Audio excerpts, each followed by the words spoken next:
تاریخ میں پہلی بار ایسا ہوا ہوگا کہ ایک مؤذن اذان دینے پہنچا تو مسجد ہی غائب تھی۔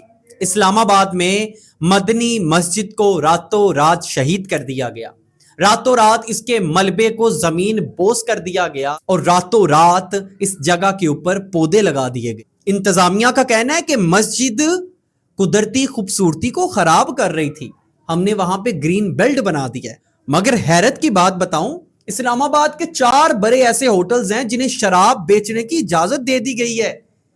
وہ پاکستان کے ماحول کو خراب نہیں کرتی، لیکن مساجد پاکستان اور خاص طور پہ اسلام آباد کی خوبصورتی کو متاثر کرتی ہیں۔ حضرت محمد مصطفیٰ صلی اللہ علیہ وسلم نے فرمایا کہ جو شخص اللہ کا گھر بناتا ہے نا، اللہ تعالیٰ جنت میں اس کا گھر بناتا ہے۔ اور ہم لوگ کیا کر رہے ہیں؟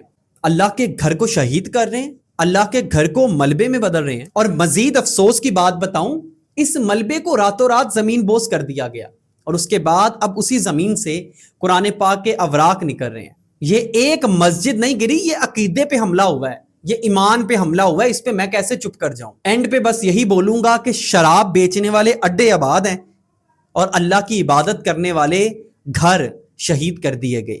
آخر یہ خاموشی کب تک چلے گی؟